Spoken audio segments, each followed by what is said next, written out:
Good evening. I'm Stesha Brandon, the Literature and Humanities Program Manager at the Seattle Public Library. As we begin tonight, I would like to acknowledge that we are on Indigenous land. These are the traditional unceded territories of the Coast Salish people, specifically the Duwamish people.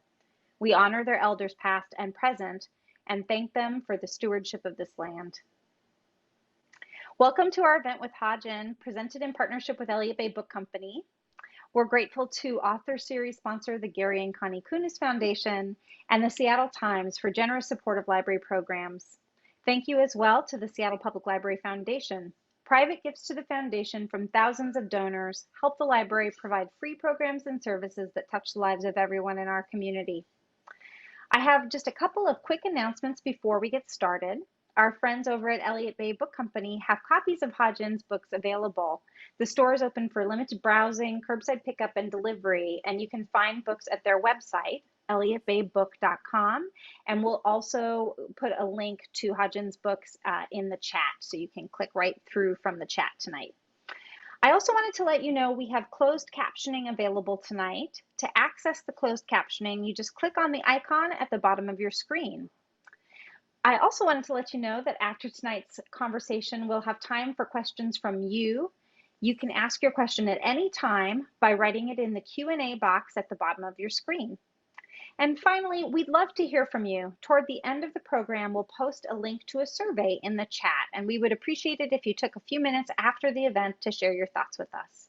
Now I'm delighted to welcome Rick Simonson from Elliott Bay Book Company, who will introduce tonight's program. Hi, Rick. Stasha, thank you, and thank you everyone for being here. Even though we're 18 months into this regimen that we're in, I still can't help hearing Stasha's instructions for everything and not expect there to be announcements of what time the library is closing and where the restrooms are, and a few other things that you unfortunately have to take care of yourselves with this arrangement. And it would be air conditioned if we were in the library. But that all said, this allows some of you to be in other places than in downtown Seattle at this moment, including the author we are delighted to be helping host here, Ha-Jin, who is joining us from his home in Boston, an author who has been to Seattle, to the public library, to Elliott Bay a number of times over the years.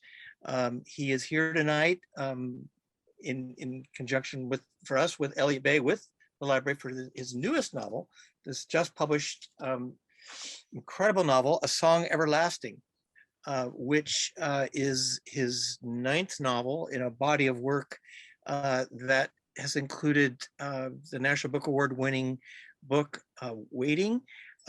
His most recent novel, for which he came to, I think that was at the library, was The Boat Rocker.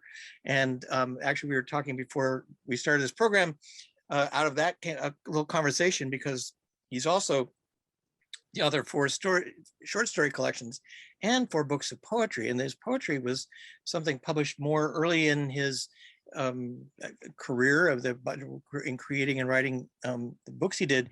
And he actually did have a number of poems, ready for a collection. And Copper Canyon Press, which is quite near Seattle, up in Port Townsend, caught wind of this in pretty short order and left. They were thrilled to be presenting to publish the book that became A Distant Center.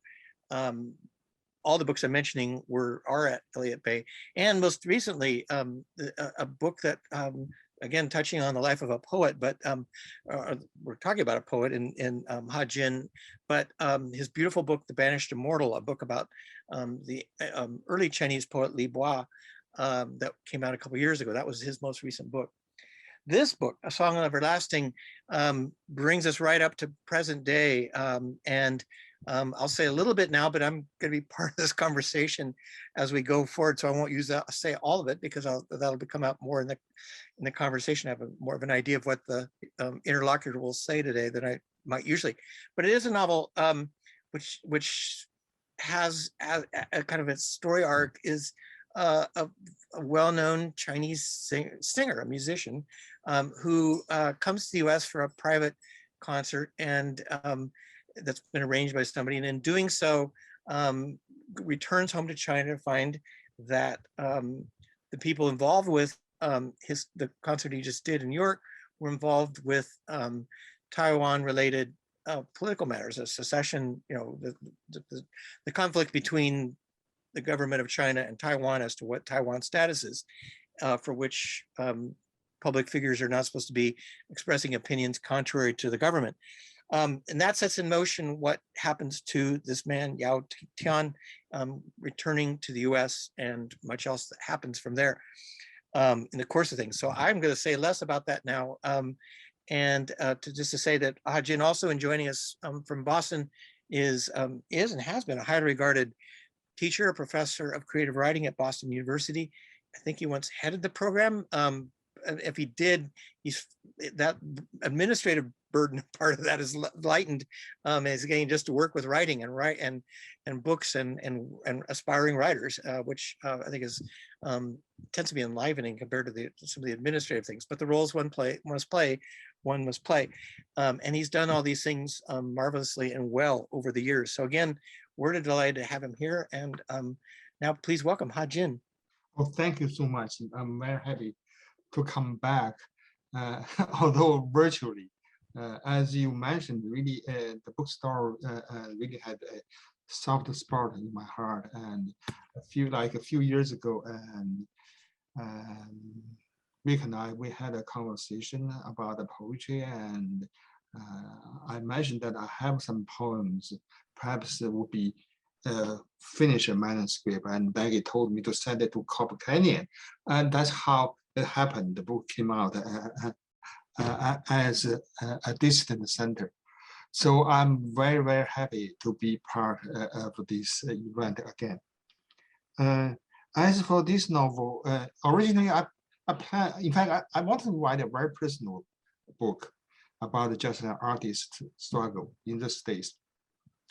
But politics had to be part of it because that's the reality. And when I finished this book, and in fact, people who read it, they said too political. But I think it turned out now it is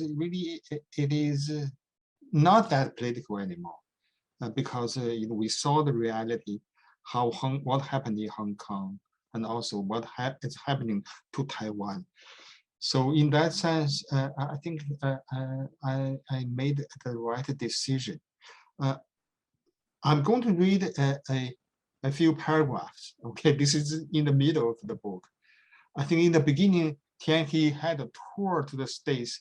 On the tour in New York City, and he went into a Chinese musician, a pipa player, highly accomplished, and he was kind of envied the woman, also was inspired by her. He assumed that he could make it too as an artist. That's in a way emboldened him. But of course, there are other reasons. The longing for freedom of travel and performance. But that idea got bigger and bigger.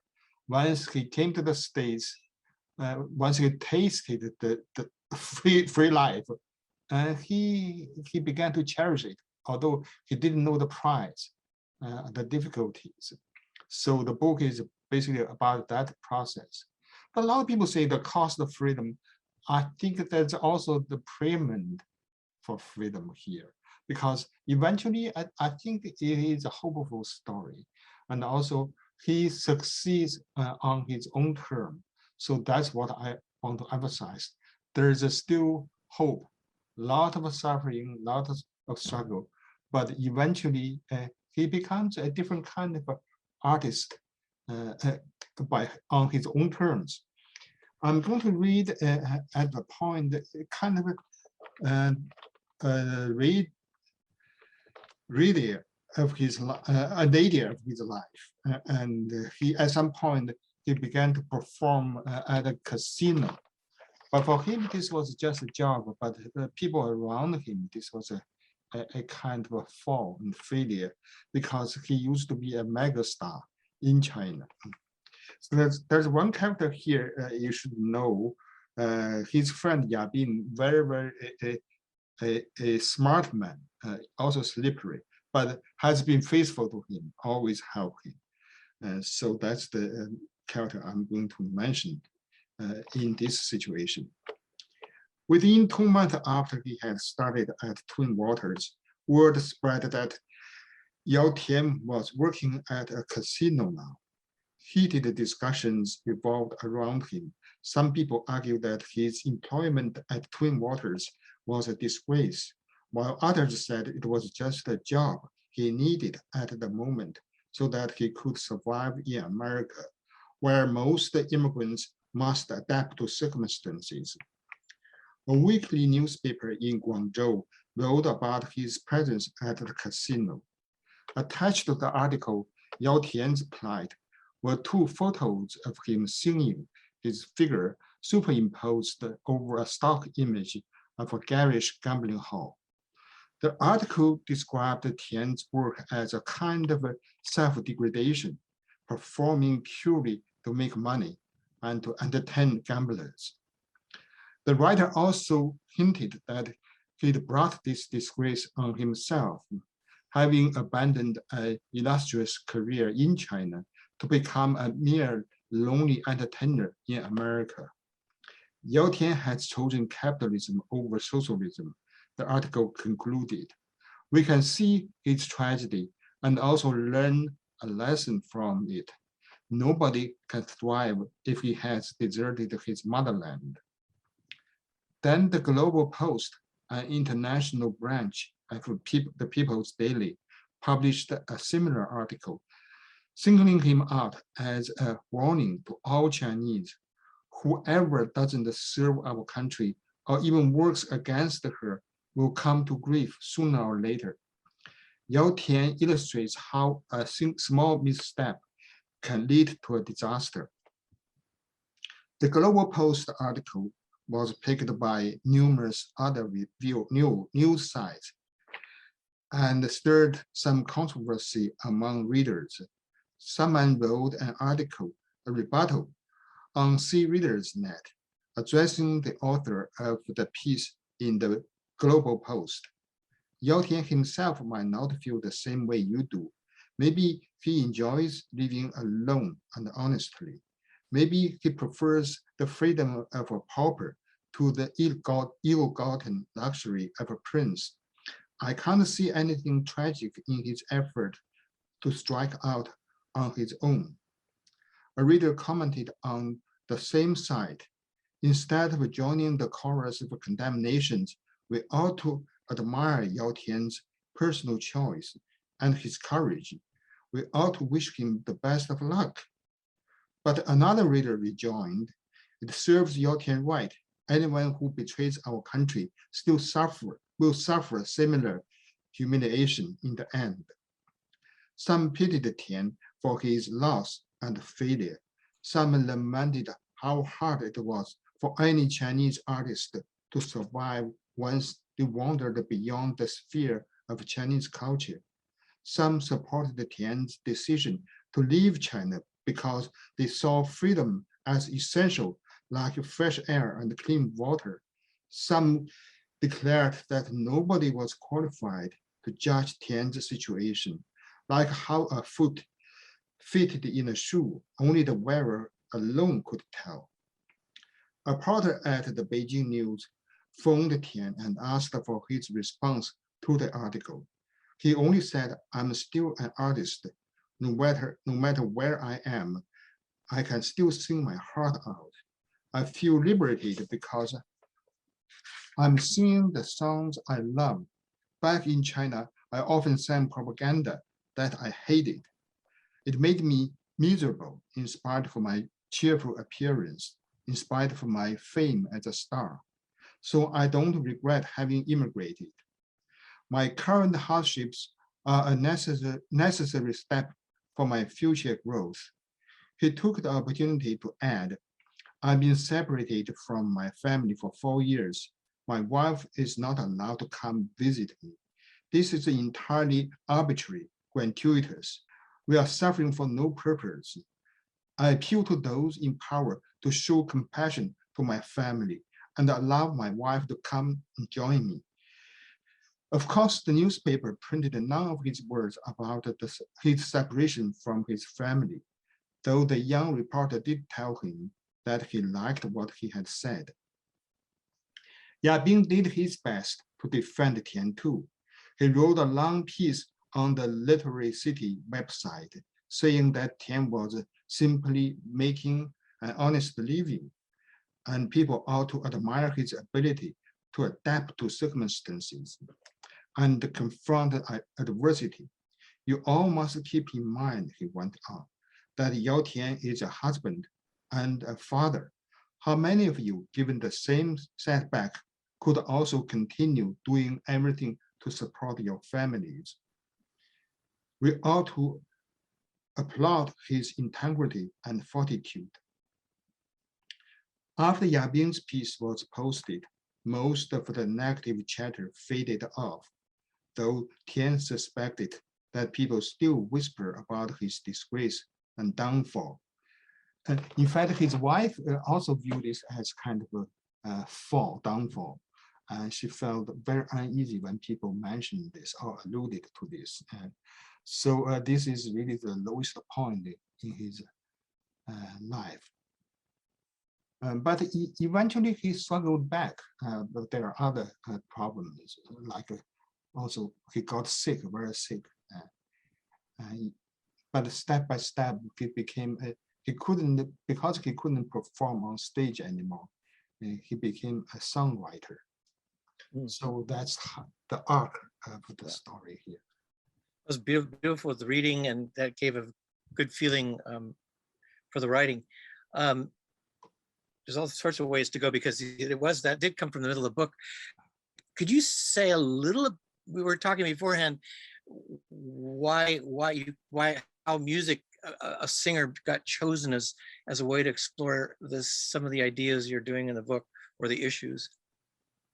A singer, a musician, in this case, is an artist. So basically, this is the case, an artist as both an exile and an immigrant.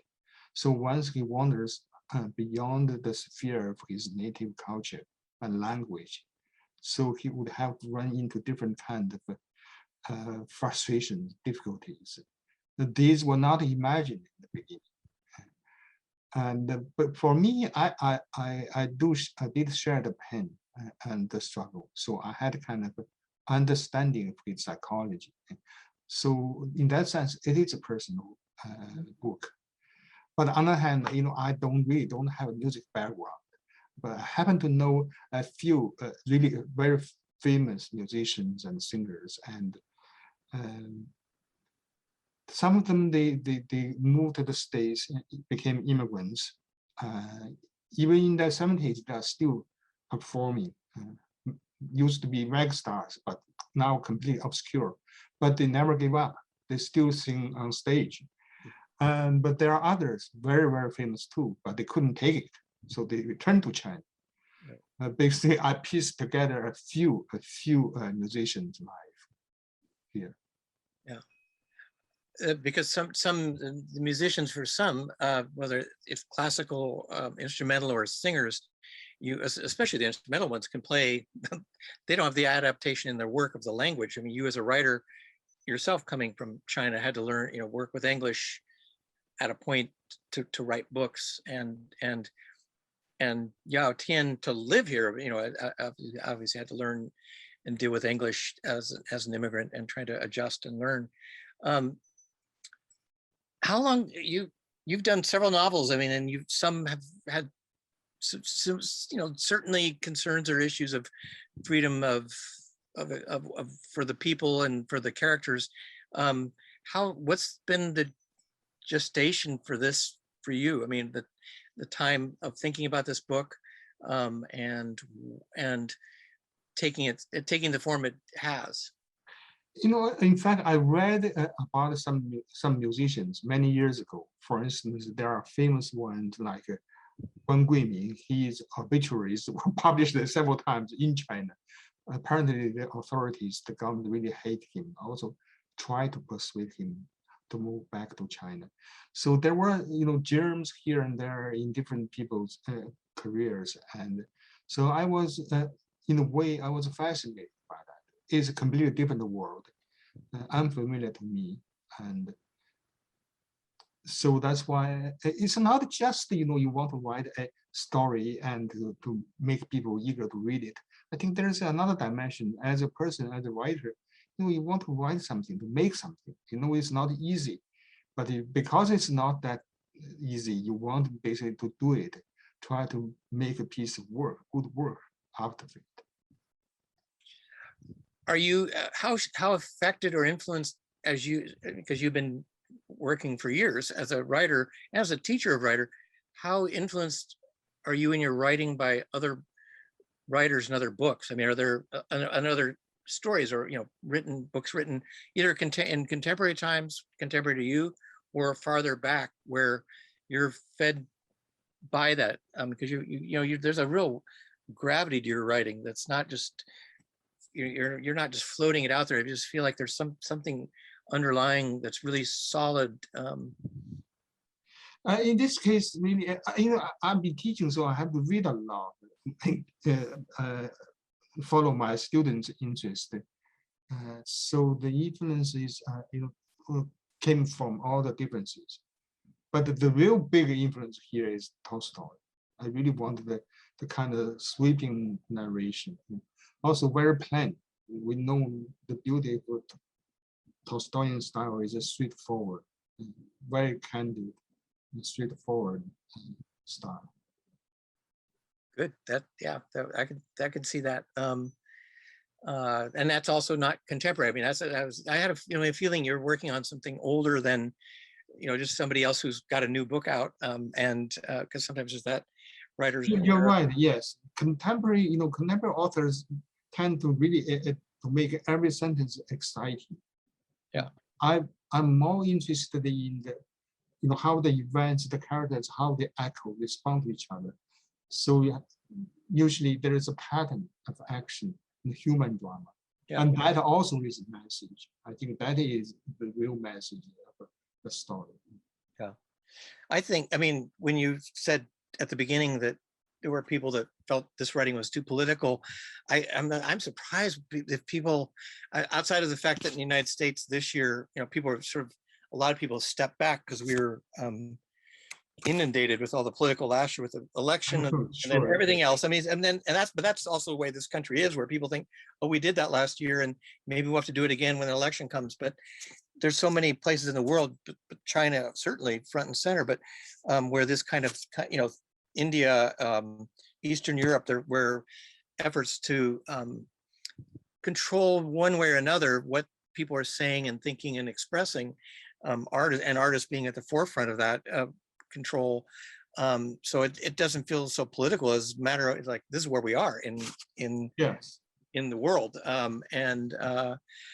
So that's because I think there's stories from other countries where some of this kind of thing is happening too, and it's that kind of and it's not so much part of your book, but you know, the social media pressure where people can go one, you know, push things one way or the other, and you know, people have to figure out how to withstand that if it's that way. Yes, you're right. I feel that politics now is get closer to everybody's life now. Really, you can't separate yourself from it. Beyond that, I think my protagonist, he always claimed that he's apolitical. But the fact that as a human being, sometimes he has to take sides. That's the only way to be decent. How are your students? Are they more, I mean, some people who've taught writing, you know, 10 years ago, some of the teaching writers had to feel like they had to wake the students up to political things and things like that in the world because they were feeling it, and the students were just there to be writers or whatever. And now I've heard some stories that the students are very more political. But what's your experience? Not really. A different kind. There are different kinds. Okay. For instance, I have students really they avoid politics, but there are others who really heavily invested in political subject. Yeah. In fact, there was a student who has been writing a novel. She said basically, I don't want to be blacklisted. But I said the work has to be very good to be qualified for the blacklist. Right. Yeah, the whole thing of like, what I'm not writing a certain way to get noticed by them. Um, sorry, but are you, I assume your work is not published in China, or is it? No, a third of my books have been published. But the problem is the catalog. Even the Li Bai biography is well received, very well received. But at the very beginning, they told me we would have to cut all the contemporary references. Oh, So every time I found the book, a book's teeth were pulled. So that's why I really don't care that much about that right. at all. Another example, my story collection, The Bridegroom, there were 12 stories in it. But when I received my Chinese edition, there were only 10. They didn't tell me. They didn't tell me. So Right. it's very hard. But on the other hand, in Taiwan and the Chinese diaspora, everything was translated. Yeah. So that was intact. And I don't know if pirating, is alive in China that way or not. I know some other countries. I remember Arundhati Roy having a conversation with her, and she knew one of her books was published in Farsi in Iran. That it was not, and she was fine with it. She didn't care, but she just wanted a copy of it because she had a copy of all her books in different languages. But yeah, no, I was curious what, a sense of who's reading in China. And that may not matter to you. I mean, that's, you're here and that, or about how that is going. And really, for me, in fact, for some time, even this month, I've been writing a column for a major newspaper in China. I do care about the audience. But the problem, even nowadays, just recently, every article will be butchered. Before I set out the writing, and I already censored myself because I intuitively I knew what would be a cut. So I try to make something acceptable to them, but still they can't. So I think I just decided to stop writing for them anymore. But I do care about the Chinese audience. Yeah. Oh, good. I mean, I was going to say the editing on your book that Catherine Tung and Luann Walther, your at Pantheon Books, it probably seemed, even if they say a lot of things, which I doubt they do, it probably seems easy compared to what happens to your work in China. Like they don't cut. Yeah, they probably. No, in English, you are the person who decided which word to change. Yes, they're not going to do that. No, it's for you, the experience of watching what happens to your work in different realities and all. Do you keep in touch with other Chinese writers who are, say, in China or outside China? Inside China, I have a few contacts. They have terrible. One of them really couldn't get his books published. Basically, it was hard. Basically, they have the impression, the old-fashioned clock, the plan. Basically, everything stopped now. Yeah. People just wait and see what might happen. Yeah.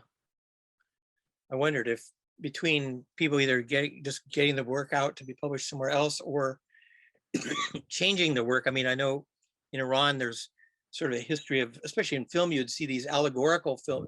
It changed a lot of the nature of the work. It become very allegorical to say certain things without saying it directly, but actually saying them or showing them. And I don't know if that was happening in the writing in some ways that you could tell.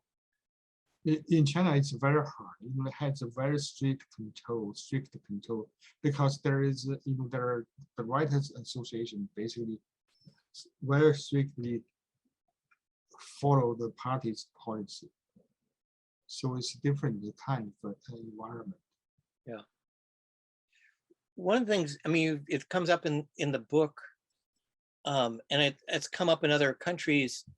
And it's interesting the way it gets used because it's really used by the Chinese government, that part of, I guess it's shame or face. They're trying to, because Yao Tian takes these lower jobs. I mean, supposedly it's that place of where he keeps his dignity to him, but some people think to take those kind of tasks and jobs is a loss. And that's an interesting dichotomy to play off of. Sure, yes, people would say, how can, in the beginning, in fact, some people in the press even was bothered by that problem.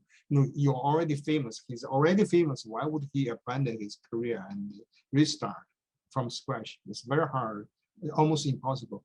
But the fact that happened in so many artists' lives, the idea, the feeling of freedom, without having to toe lines, that is essential for many artists. And for instance, the singer I mentioned, Guan Guimi, he used to be a mega star in China. But in the States, at the beginning, he and his wife did work together as custodians for a long time. So that happened. Not just for artists, many immigrants, you have to start from scratch as a common person. You have talent, but you have to start somewhere. Very often you start at the very bottom. I don't know if you've worked with any of these becoming students of yours whose books, but there's an incredible body of writing now by younger writers who either themselves were either children of immigrants. I mean, you're talking about the adults coming and making the work, but a lot of their children who may have come here as a child, but not had to worry about, but they saw their parents or their families doing this, having to do that. And Viet Nguyen is like a sort of an example. Yes. Many other writers. And that's really energized, I think, a lot of the writing, fiction writing in the country right now, or at least it's become a real presence. Yes, the younger generation, people in their late 20s, early 30s, they're very, very active. Sure. Some of my students, they have been writing, publishing good books, but the problem is very often, even their parents, the first generation, don't like the idea. Right. Of them becoming an author. It's unpredictable.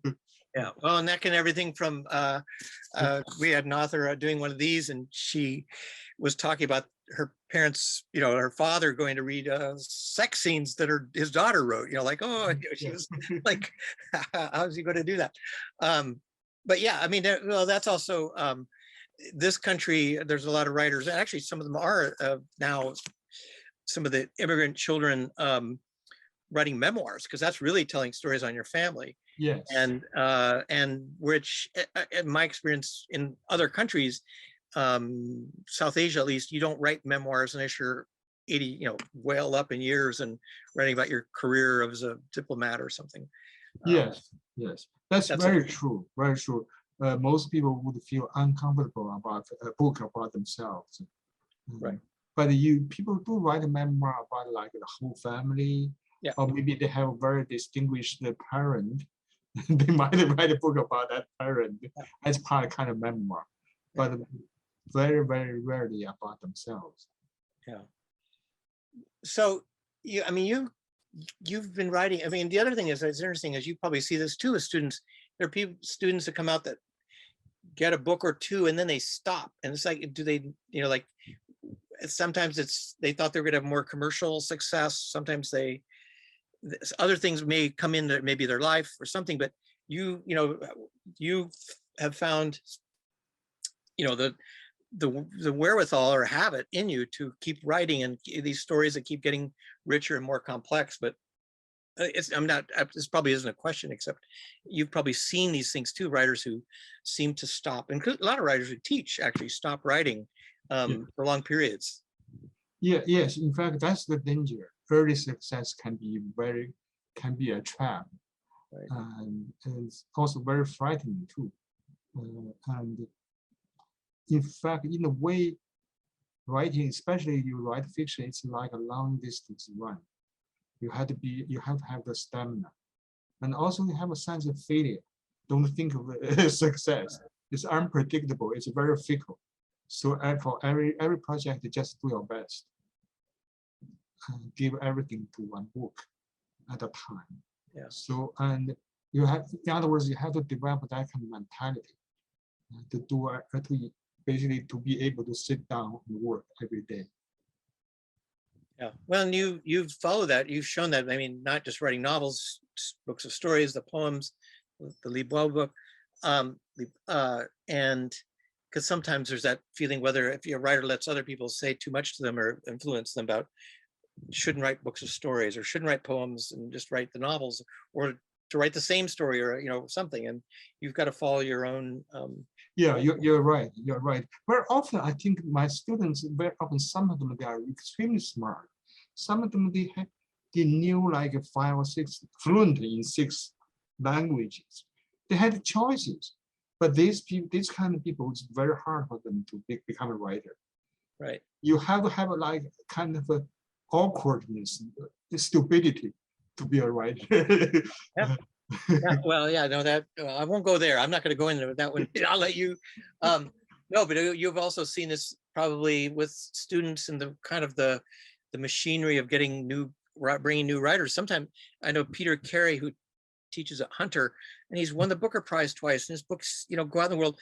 But he sees his students sometimes getting bigger book contracts for their first book than he gets yes, and you probably do that too. You watch your students. Oh, sure. Yes. I had colleagues. Yes. And apparently the students really had a great contract, multiple book contracts even. Yeah. And sure, that's. But we have to think about it differently. As a writer, we all have our ups and downs, and also eventually every writer is measured by a best book. The best book you wrote, so not of the commercial success, but the best work you produce. When you're alive, people can really talk about the bad books you have written. But once you are gone, so people would judge you by your best work. Stesh has put this in the chat, but and I'll say this too, if you have questions, please do bring them in, because I'm sure there are things I'm not asking that would be good to ask Ha-Jin. Yeah, actually, one thing I will ask you, since the last time we did talk, do you have any more poems to get published? I published 2 books, 2 books of poems in Chinese. And that's why I rewrote some of them to make the book a long distance center. But now I'm in the middle of another novel, a big novel. So I wish I could basically spend time just writing stories and poems. I think I'm a better writer of that kind. But I had to make a living. I had to teach and to have good medical insurance for my wife, for the family. Right. I'm going to follow that up, because Carolyn Wright, who herself is a poet, has a question, because you just answered a part of her question, like, because it is about she's congratulating you on continue to write poetry, and now she's even adding another part of this, and you answered the part about writing poems in Chinese as well as English, but she's asking more of the forms. Do you write in free verse or ever in more classical forms? In Chinese, kind of not a classical form, but I did write, because I didn't want to give the reader that my language is very loose. I want to give a sense of rigor. But in English, you can't write. No, I bet at least I had that sense. You better just follow the natural speech. I couldn't rhyme. So there are different ways. Originally, I thought I could write this in Chinese, then I would rewrite it. So the Chinese poems would be just draft. But once I started, I felt this was still my first language. So that's why I went ahead and finished this poem in Chinese. So they were published separately. Yeah, good. An audience member named Patty Jones is asking, and she's referring to what you just said a little bit ago. What do you mean by you have to be somewhat stupid to be a writer? Maybe I shouldn't put that emphasis on that. No, in fact, I was quoting Farah O'Connor. She's used that word. You have to have some stupidity to be a fiction writer. And also John Gardner said similar thing. There must be some like a patent quality in a person to be a novelist. The willingness to work hard, just do everything to pull a project through. So that's why I said by that I can say, because if you are too smart, you have too many choices in your life, very often you get distracted. very easy because writing, honestly, writing is not a good life for many people. There are many professions that has more interesting, more rewarding, perhaps even more meaningful. Mhm. In a way, this leads to John Long's question. What is your daily routine of writing, or however your routine of writing, if it's not every day? I think you did touch on the daily part. Yes, and it depends on what kind of work I've been doing. If I'm working on a novel, I have to work on it every day. It's like a cooking. You can't stop in the middle of it. Then it will be half cooked. So no matter how busy, even just a half hour, I have to do it every day to keep the intimate feeling with the project. But for a poem, for a short story, it's different. If a story doesn't work, you can abandon it, restart, write another one. But for novel, you can't afford to do that. It takes many years of a project to complete. So that's why you have to make sure stick to it. Mhm. You work in both English and Chinese, and doing so directly, but also I'm wondering, where do you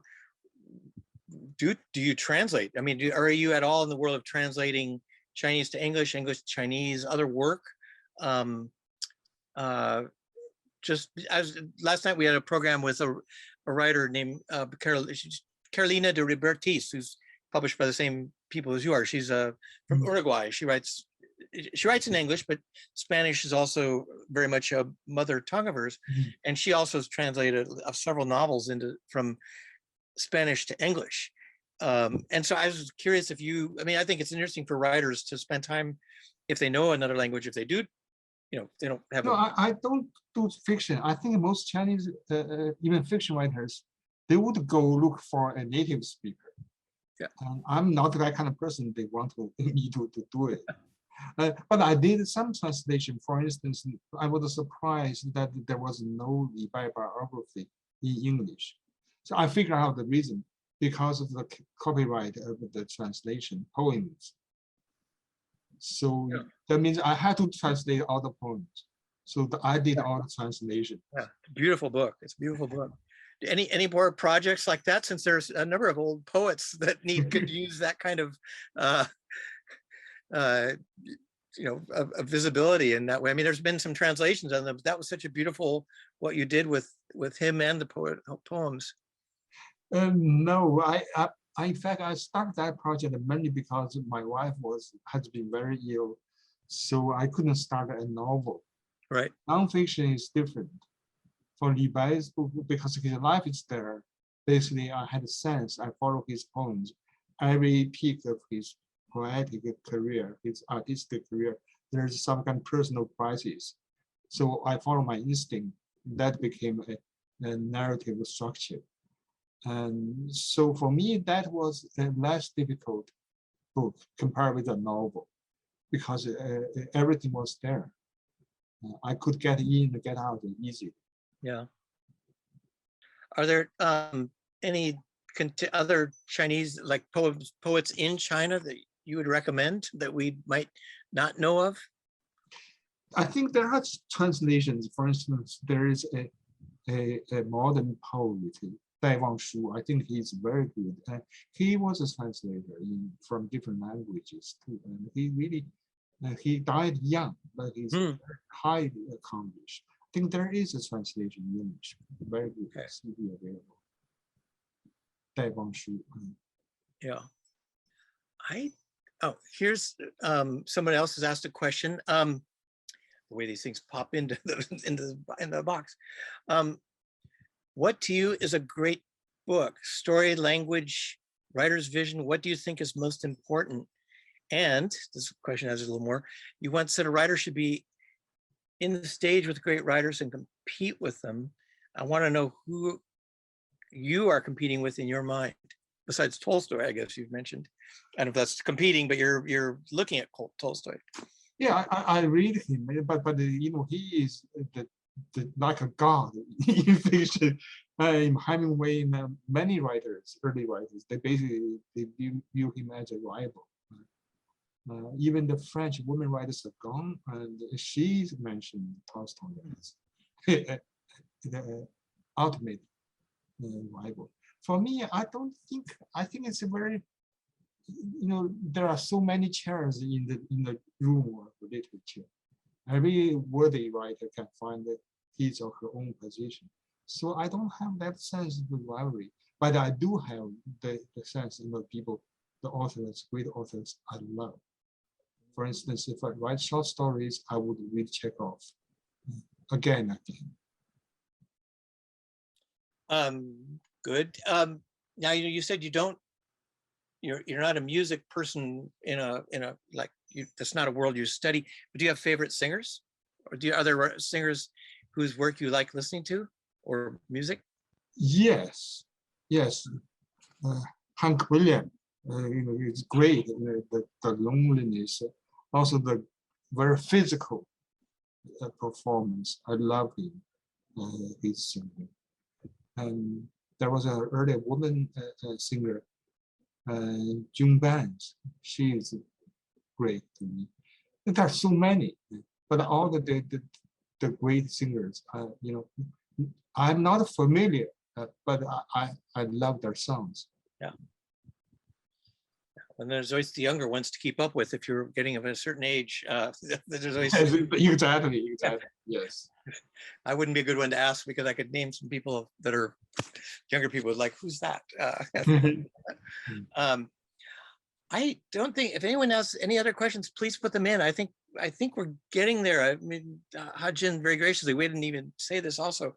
We're doing this, it's going on 7 o'clock here. It's going on 10 o'clock for him. And which you mentioned just now the memoirs. So many people, young people, write memoirs.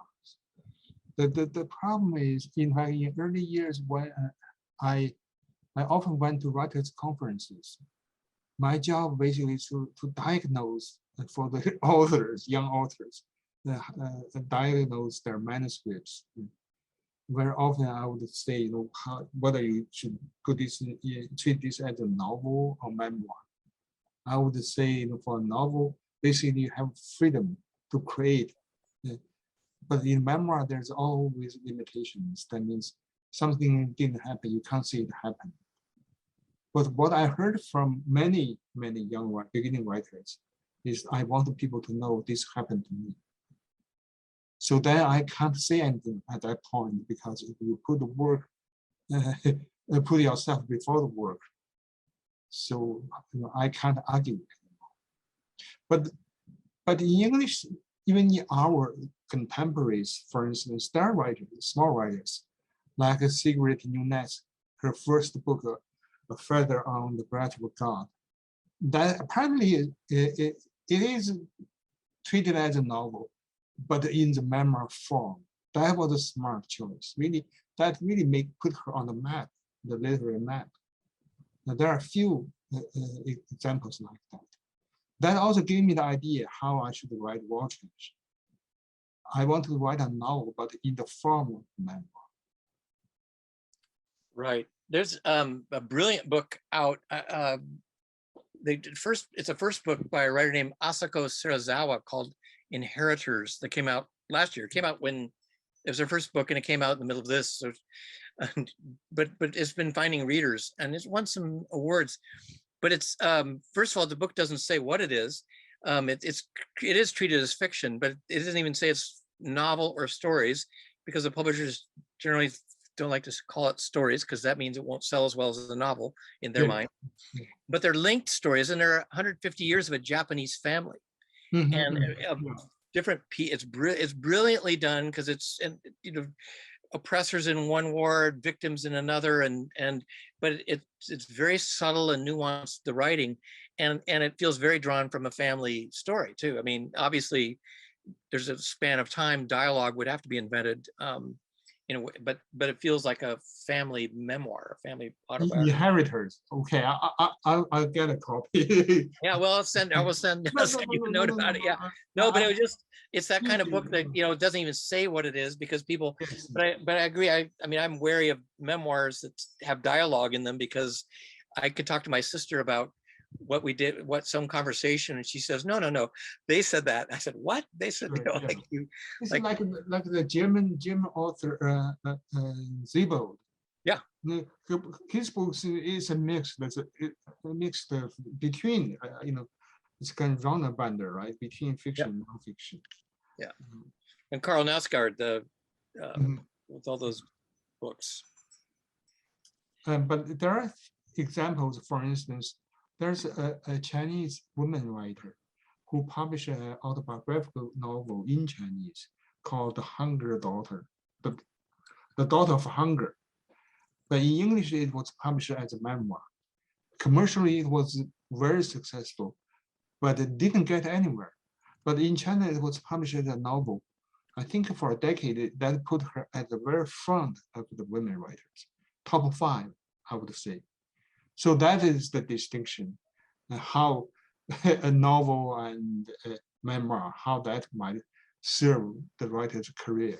Yeah, and actually another writer who came over from China, An Chi Min, Yeah, almost a contemporary of yours, I think, by age and by yeah, time. I mean, her first book was Red Azalea, which was a memoir, I think. yes, yes. And then she started writing more novels. Mhm. There was a little, some of both, but yeah, she did. And she also was making the transition into English. Yes, yes. That's really that's the kind of, you know, she when she came, she couldn't speak any English. I So know. that was another example. We met her. She came. We met her early on, and yeah, there was a group of Chinese women's memoirs. Nan Cheng, Life and Death in Yeah. Shanghai, the only book she ever wrote. I mean, Yes, that's a great, that's a brand. incredible book. And she, I don't know if you ever met her. She came to our store, and I still remember this small woman, and she's Yes. older, and gets out of the car, and she shook my hand, and my hand just about was crushed. Like I said, oh, no wonder she sort of, you know, that no one had their way with her. She was. No, that's different because her memoir is a really grand book. It's like a document. Yeah, that's It's what I not meant. just personal anymore. Yeah. That actually, her, when she appeared, that was also, there was a very moving moment. But I think this kind of is mirrored by a lot of what people go through in China, have gone through with things. A young woman couldn't wait to have the kind of private conversation you might have when you're getting your book signed. And in front of all these people, her father had worked with Jung Chang's husband. And her father, she felt, had possibly given in or surrendered to the, you know, to the pressure in a way that Jung Chang didn't. And Jung Chang sort of she basically had to bless and absolve the young woman, because this young woman didn't know what to do. She said, no, your father was honorable. He did, you know, it was a very difficult thing, but it was one of those amazing moments that you witness this live moment like that, where this young woman is something she was carrying in her life about her father. Yeah. And she did that for it was anyway, but that was quite something. Back to a different form of I mean, this may be the last question. You're asked, obviously no one's traveling, but do you travel to China when you can? You know, I can't because I never been allowed since I came to the States. Okay. Even my parents passed away, I couldn't get a visa. So that kind of pain and bitterness was shared by the protagonist of this book. He couldn't go back to attend his mother's funeral. So I had a similar experience. Every time I went to the consulate, Chinese consulate, just the 2 sentences, I was dismissed. Then later I was told I was on a blacklist. Well, but you're writing. I mean, you say you write for a Beijing paper. So there's that strange, and the U.S. has done that too. For years, the United States would not let Gabriel Garcia Marquez come in to the country. Sure. Yes. I mean, we let his books come in, but he was friends of Castro, so we wouldn't let him in. But anyway, No, that's, yeah, but that's You very know, sad. I had to censor myself. So when I started, for instance, I would write about Hemingway, how he viewed other writers as rivals. So basically, I will talk about Naipaul, you know, how his writing, and I'll talk about McGill Street, very specific. But nowadays, even the very literary topics somehow would be butchered. So that's why I just stop writing. Yeah. for them.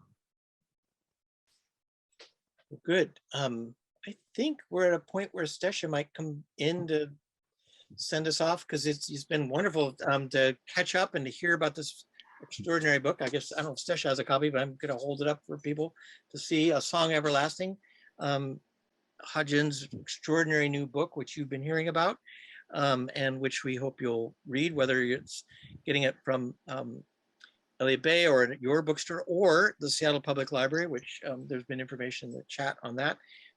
Thank you, Ha-Jin. I know Stesh is going to get the last word, but it's great to see you, and good wishes with everything, including your family, your wife, everyone there. So Thank you so much. Yeah.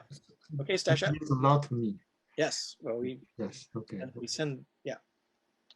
Well, thank you both. That was such a lovely conversation and felt like I was eavesdropping with some friends, you know. So that was just lovely and such a pleasure. I did want to share a couple comments for you, Ha-Jin, that came in the chat. And Patty says, War Trash is one of my all-time favorite books. Thank you.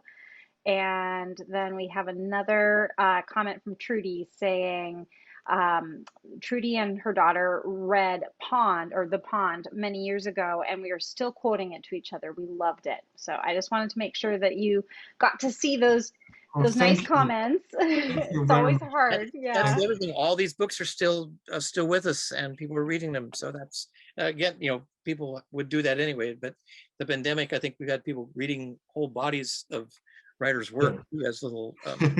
Yeah, we can read more and work hard. Yeah, 9 novels is not that many, really, you know. Through them. People can start and go backwards, start with The Song Everlasting and go backwards, right? Anyway. Well, yeah, I want to thank you both, and thanks for all of you for being here tonight. A Song Everlasting is available at Elliott Bay Book Company. They're open for limited browsing, curbside pickup and delivery, and you can find all of Ha-Jin's books at their website, elliottbaybook.com. And, you know, I bet a lot of those would actually count toward our summer book bingo. So, you know, there you go. You could just, like, if you're doing a blackout, there's 25 squares, and that's like almost, I don't know, 40%, right? I don't know. I'm a literature person, not a math person. But anyway, you can also find Ha-Jin's book, A Song Everlasting, and all of his other books at the library, of course. And our website is spl.org. We're grateful to everybody who made tonight's program possible. Thanks to Rick at Elliott Bay Book Company and our sponsors, the Gary and Connie Kunis Foundation, the Seattle Times, and the Seattle Public Library Foundation. And of course, thanks to all of you for watching. Thanks for being here tonight, and we will see you next time. Thank you, everybody. Have a good night. Thank you so much. Thank you. Bye-bye. Bye now. Take care, Rick. Bye-bye. Yes.